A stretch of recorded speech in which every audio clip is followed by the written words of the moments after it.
They told you to pick one thing, but that advice was built for specialists. You're not unfocused, you're a pattern synthesizer, and if you keep trying to compress yourself into one lane, you'll keep feeling behind, even when you're actually ahead. There's a structure to this, a geometry to your mind, and once you see it, the shame drops away. You start projects fast, you get obsessed, you connect ideas other people don't even notice. Then something happens. A new idea pulls you, a better angle appears, your interest shifts, and suddenly you feel inconsistent, scattered, undisciplined. You look at your half-finished plans and think, maybe I just can't commit. But here's the uncomfortable truth. Your struggle isn't lack of discipline, it's mismanaged multiplicity. You were never meant to be one-dimensional. You just never learned how your mind is structured. Here's the model. There are 3 cognitive archetypes. The specialist goes deep on one narrow path. Consequence, mastery through repetition, but limited range. The dabbler jumps between interests without integration. Consequence, stimulation without leverage. The integrator explores widely but connects intentionally. Consequence, innovation through synthesis. Most jack-of-all-trades people think they're dabblers. They're not. They're unstructured integrators. That's the shift. The problem isn't that you have many interests. The problem is that you haven't built bridges between them. The aha moment? Range without integration feels like chaos. Range with integration becomes power. Now here's the deeper mechanism. It's called far transfer. Far transfer is the ability to apply skills from one domain to a completely different one. Think of it like neural cross-pollination. A musician who studies mathematics may notice patterns in rhythm differently. An engineer who reads philosophy may design systems with ethical foresight. Leonardo da Vinci didn't separate art from anatomy. Leonardo da Vinci merged them. Far transfer works like muscle memory for ideas. The more varied your experiences, the more raw material your brain has. But there's a catch. Without structure, your cognitive load overloads you. It's like opening 37 tabs in your browser.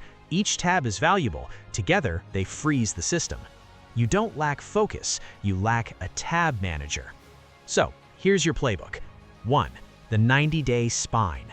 Choose one primary domain for 90 days. Not forever, not your life's purpose, just 90 days. Behavioral constraint, no new major commitments during this window. Everything else becomes secondary, not abandoned. Why it works? The brain relaxes when it knows the commitment is temporary. It reduces identity threat. You're not giving up your other selves, you're sequencing them. 2. The skill stack map. Take 1 hour this week. Write your top 5 interests. Under each, list one transferable skill. Example, photography to visual storytelling, programming to systems thinking, psychology to pattern recognition. Then draw lines between them. Why it works? You shift from fragmented identity to networked identity. The brain sees coherence instead of contradiction. 3. The weekly integration block. Every Sunday, 60 minutes. Ask, how can skill A enhance project B? Force one cross-domain experiment per week. Measurable benchmark, 12 integrations in 12 weeks. Why it works? You convert curiosity into compounding advantage. This activates far transfer deliberately instead of accidentally. High performers quietly use this model. Elon Musk didn't study only rockets. He blended physics, software, manufacturing, finance. But let's bring it down from billionaire territory. Imagine a mid-level marketing manager who learns behavioral psychology on the side. They begin applying cognitive bias frameworks to campaign design. Their results improve. They stand out. They didn't quit marketing. They integrated psychology into it. That's the move. Now we systematize it. Use what I call a second brain grid. This is not a productivity app. It's a structural extension of your cognition. 3 folders only: core focus, active experiments, idea vault. When a new interest appears, it goes into the idea vault, not into your calendar.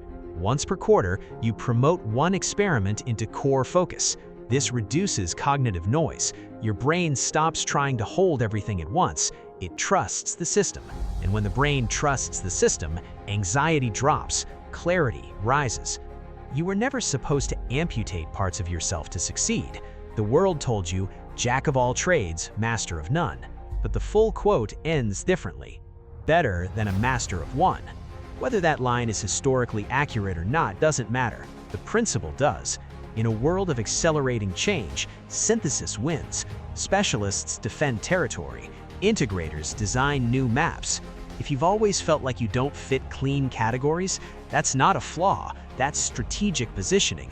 You just needed architecture. If this gave you language for something you've always felt but couldn't explain, there's a deeper model on building an M-shaped skill architecture linked below. And if your real struggle isn't multiplicity, but actually fear of finishing, watch the video on completion psychology next. One more thing. If this resonated, you might not be a jack of all trades, you might be an integrator. Let me know in the comments. I'm curious how many of you have been mislabeling yourselves. Subscribe and stay with us for our next episode.